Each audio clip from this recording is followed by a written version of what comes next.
Like, let's be proactive about our education and want to learn. All right. So on number 1, we're always going to have 2 answers. We're going to have a positive and a negative side every time.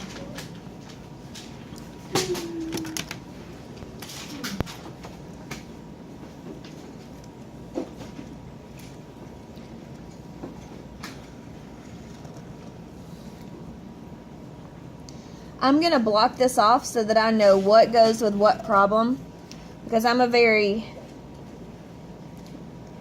a more visual person, and if I can't see it, I don't learn it. So if you're like me and it sometimes looks like a bunch of scribble on a piece of paper, section it off and learn how to block it off so that you can learn better. All right, so for our positive and our negative sides, do we ever change the sign of what's in the house? No. No. What do we change the sign of? The answer. The answer. So I'm going to do my positive side over here and my negative side over here, and then I'm going to graph in the middle, okay? Does everybody see what I did? So we have our positive answer and our negative answer, because remember, when you plug in the absolute value, you can plug in a negative and a positive, and absolute value turns everything what? Positive. Fantastic. All right, so for the first one, we would add 7 to both sides, and we would get S equals 9.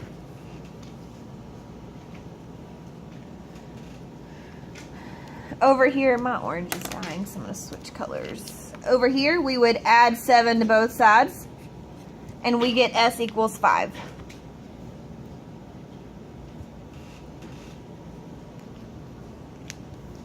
Does everybody see where we got those answers? Are you sure? Yes, ma'am. A little bit louder. Why do I have -2 right here? Because you're always going to have your positive and your negative sides. So you set it equal to a +2 and a -2. And you don't change the sign of what's in the house. It's like if I wrote,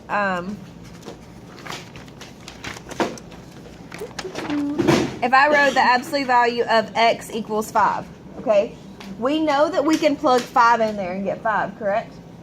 So if we plugged in 5, but if we plug in -5, will we also get 5 out?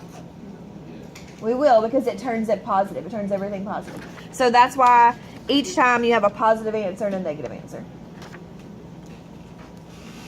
Thank you. You're very welcome. All right, so now let's graph it. Let's draw our graph.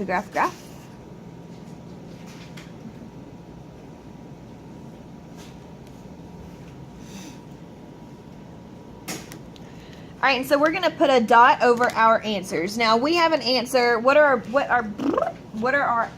potatoes? Potatoes. What are our answers? 9 and 5. So we're going to put a dot over 5, and we're going to put a dot over 9.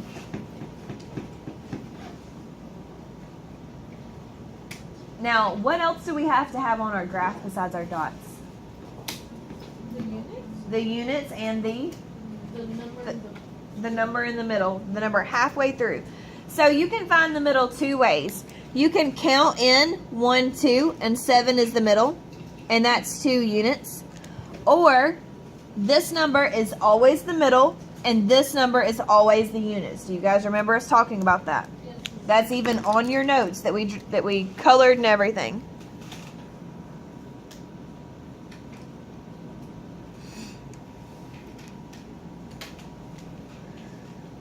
So this is the middle, and this is the units.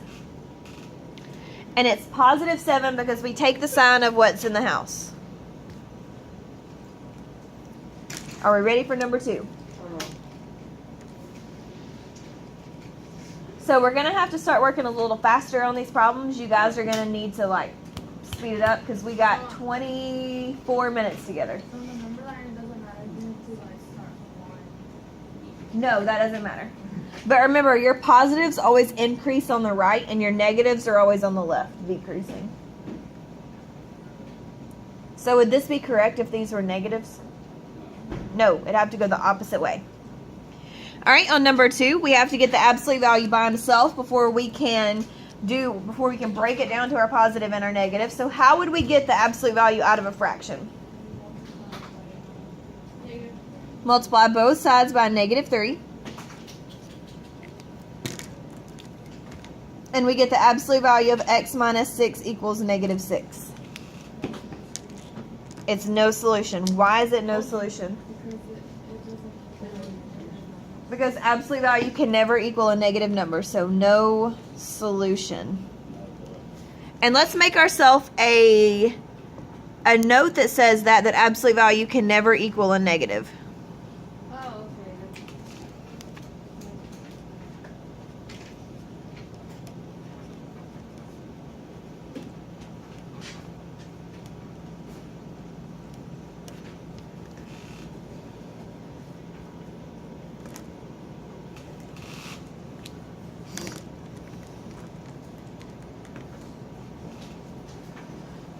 How many of you actually did number 3? Some of us tried. Okay, number 3 is a gross, nasty problem, and I'm not a fan of it.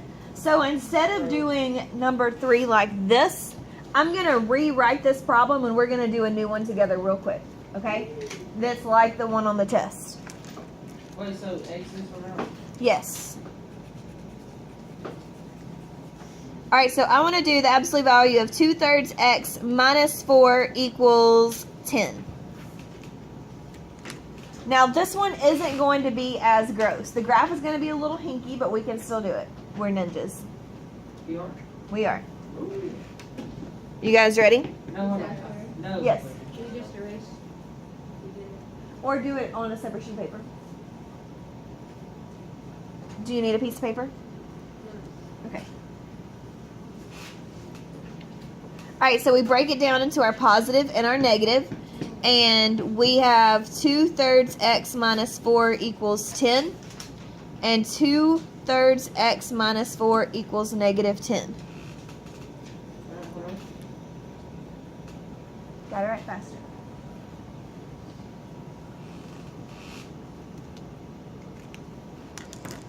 All right, so on the left side, we would add 4 to both sides. And we get 2/3 x equals 14. Now, do you guys remember the cross divide method that we've been practicing over and over and over and over? Where you multiply by the reciprocal? There's also another way to do it. Would you like me to show you the other way to do it? Okay, so we know to get rid of a fraction. What did we do to get rid of this fraction here? What did we do? Multiply by -3. So for this one, to get rid of the fraction, what could we multiply by? The denominator. So let's multiply both sides by 3. And that cancels. I'm running out of room. And we're left with 2x equals, what's 14 times 3? 42.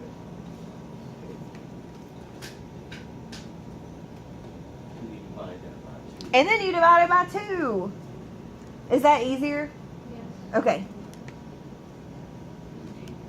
21. Yeah.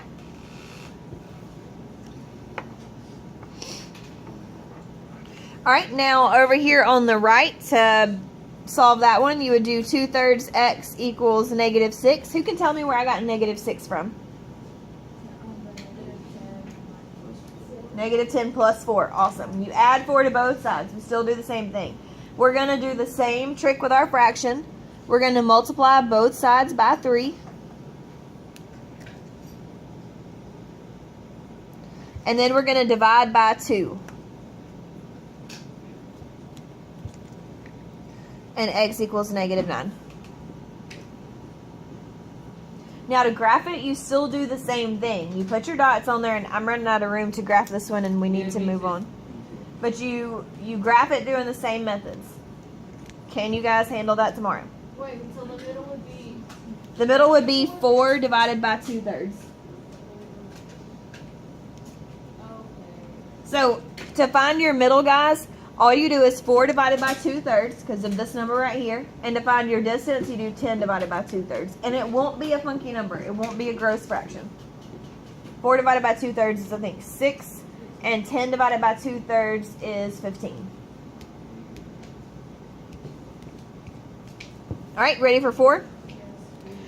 All right, so on 4, I'm not going to work out the whole thing. I'm going to show you what you can do first. Because once you get the absolute value alone, then you do the same steps as number 1. So the first thing we need to do is we need to add 5 to both sides. Now remember, you cannot break it down into the positive and negative until the absolute value is completely by itself. So then you get the absolute value of c plus 8 equals 7. Is the absolute value by itself. Now you break it down to its positive and negative. So get the absolute value alone before breaking down into positive, negative. Will you guys know what that note means? If you make it when you study tonight, maybe. Is anybody alive up there? Is anybody alive besides Miriam? Yes. Is anybody paying attention? You're not paying attention? Yeah. Well, that's going to be great for your grade. I'm following these. All right, so on number 5, is the absolute value alone? No. So what do we have to do before breaking it down? You We would add the 6. We have to get it alone. So we're going to add 6.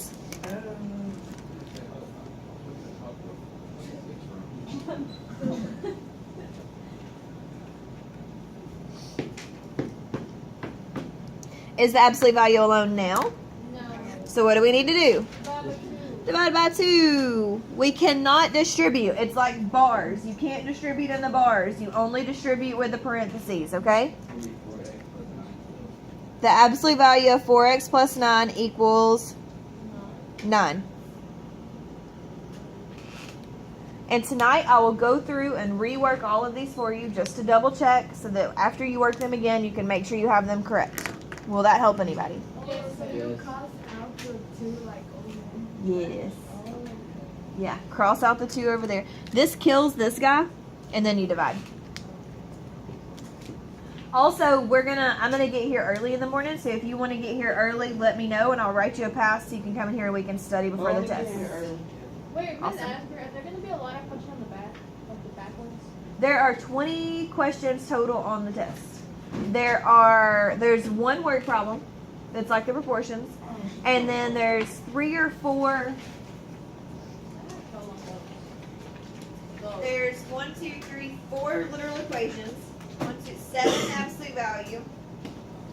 4 regular proportions, 1 word problem, and then there's 4 more that are just solving equations. So you might want to remember your solving equation skills. All right, number 6. Did everybody cross multiply? Yes. Wait, we didn't do those yet, did we? No. All right, so 6, 7, and 8, those are proportions. So let's write what they are. And how do we solve proportions? Cross multiply. Cross multiply. Multiply. You wearing your jacket back first?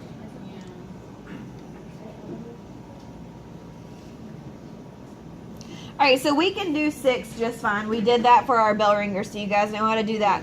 On number 7, what's different about number 7? He's good. Right. Division.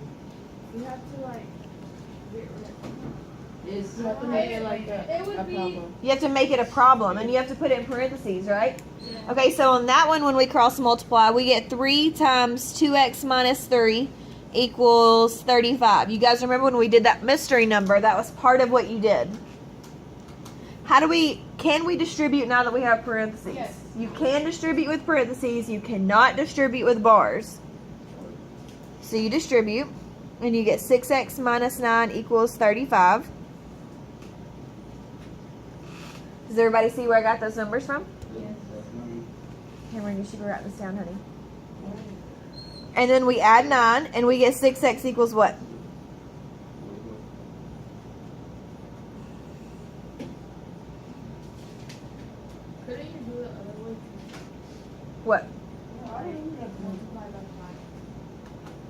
Multiply what by 5? Like, multiply here's 5 and 7 thirds times You could, but it's easier to cross multiply. All right, and 44 divided by 6 is 7 point what? I'm sorry. I had 7. 5. Yeah, 7 1/3. 0.2? Yeah. 0.2 is not 1/3. I know. Okay. You guys need to find a calculator before tomorrow. All right, number 8, you would do it the same way. For number 8, you would do 4 times x plus 5 equals 7 times x minus 1. And then what would you do from there? Distribute. Distribute and then solve. So I want you to get to that point, and then we're going to flip it over and look at the back. Like, do we have to do it right now? No, I just want you to write down this.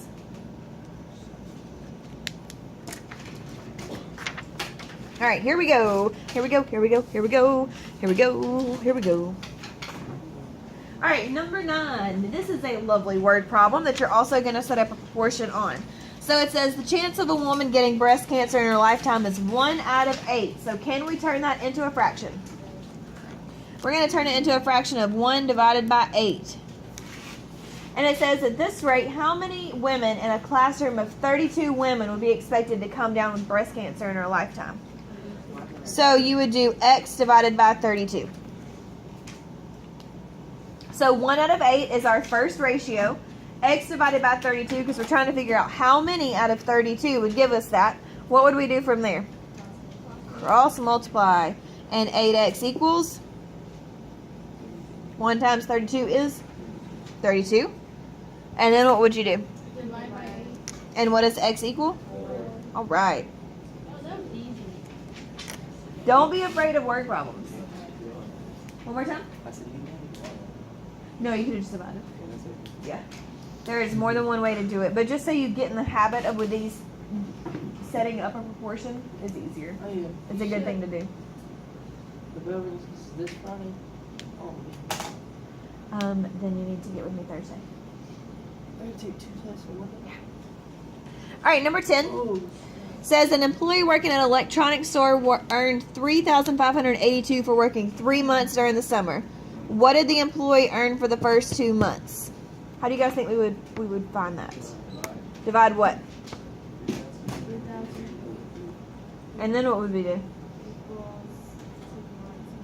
2 months. So if you divide it by 3, what would you do from there? So the whatever it equals, that would be how much you're into the month. If you divide it by 3, that's each month, right? Yeah. Okay, so then what would you do? Plus the same thing. Could you multiply it by 2 then? Yeah. Okay, so then you would just divide by 3 and multiply by 2. I got 2,300. Is that also the same thing as doing 2, Blair? And then how much for 2 months? Oh, true. Same thing.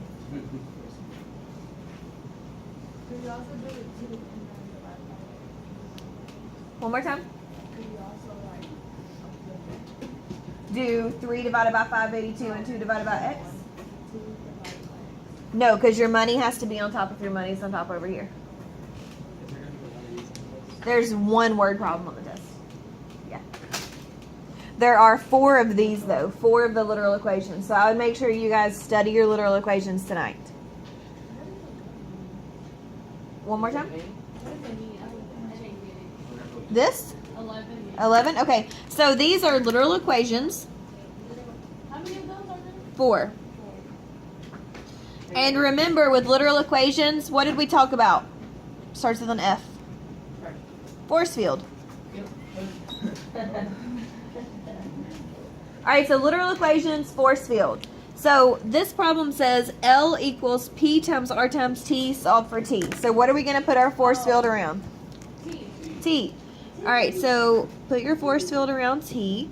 And I'm gonna rewrite my problem. Is the literal equation gonna be like set up just like this? Like it's gonna tell you what you're solving It's gonna for? solve you. Yes, because It's that's my gonna- words. Set- Yeah. Words.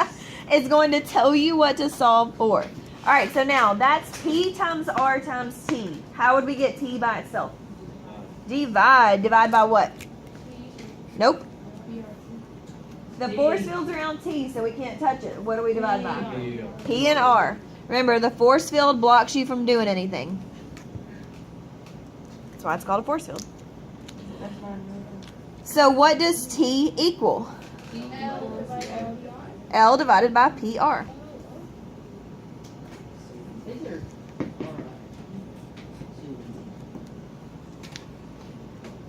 They're okay. They're not that bad once you start thinking about the fact that you have to literally write it down. Like you have a force field, you can't touch it. It's not solving. It's going to be a weird answer, but that's all you have to do. All right, When are 12. we gonna use this in our life? 12 is okay. These teach you how to solve for an unknown variable. It's a problem-solving technique that teaches you how to do mathematical operations. So you're going to use things like this when you have a situation where you have to solve something. Like solve what? If you have to solve a problem in your life and you have an unknown variable, you have to figure out how to solve it. Oh my gosh, Very odd. All right, and then he just says random noise. Say what? Number 12. What are we solving for 12? N. So what should our force field go around? All right. So, And as in notato. All right. The first thing we do on N, we cannot divide by M yet. We have to move this 7P over there. So how would we move that plus 7P? try. Subtract it. Subtract it from both sides. And remember, when you do the opposite, you move it across the equal sign. So you get Mn equals 8 minus 7P. Now, is N as in notato by himself yet? Yeah, no. No. Nope. So we have to put a force field around him. Put a force field around What do we do now? Divide by motato. it. Who? Oh no, I think so. And you get N equals, N is in Nancy, 8 minus 7P divided by Mary. Divided by Mary. Nancy equals 8 minus 7 times potato divided by Mary. So I like Nancy. Your grandma's name is Nancy? No, she lost her. It's What? recording.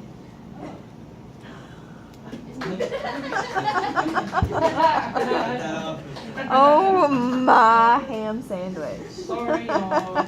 She's crazy. All right, 13, 14, and 15.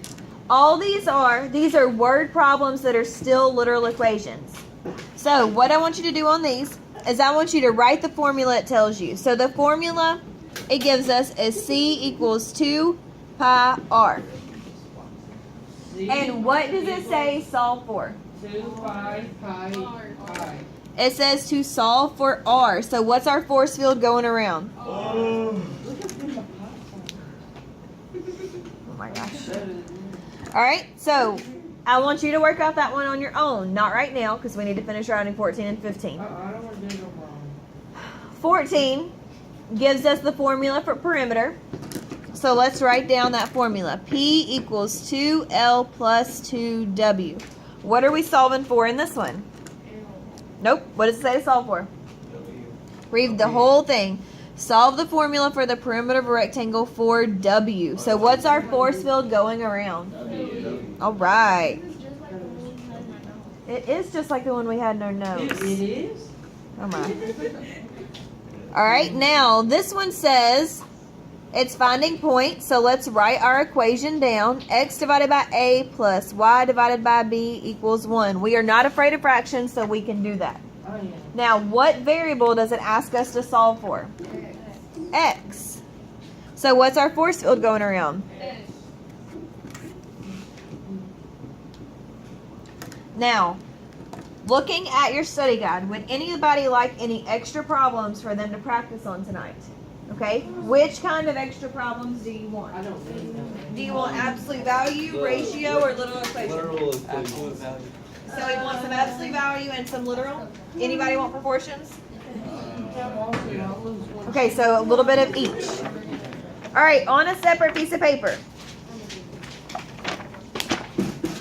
This is for everybody, so we need to make sure we're doing this.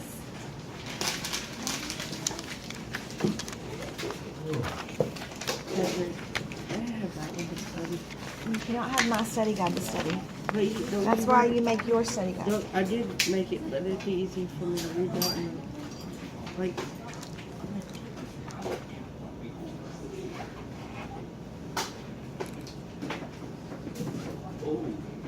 Oh, oh. All right, so absolute value. Do y'all want 2 of each? Would that be fine? No, Because we're almost out of time, so I want to make sure I write them down. we have 1 minute. Are you actually 2 posting? minutes. That's All right, so the first one.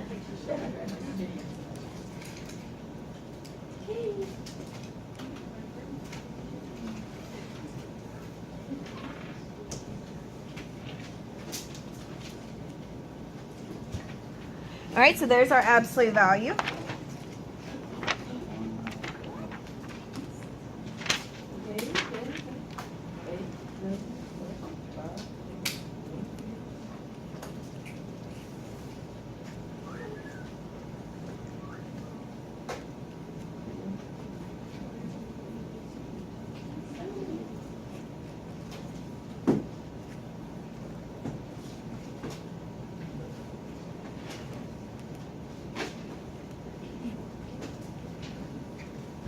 And literal.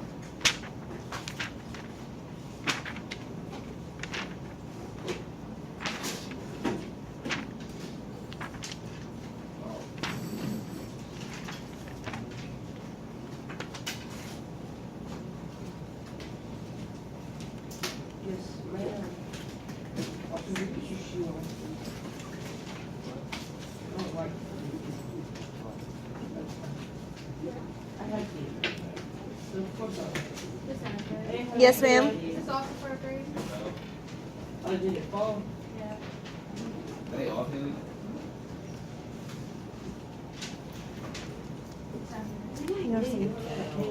All right, so those are your extra problems to do. I would highly suggest doing them. I will make a video and do them, work them out.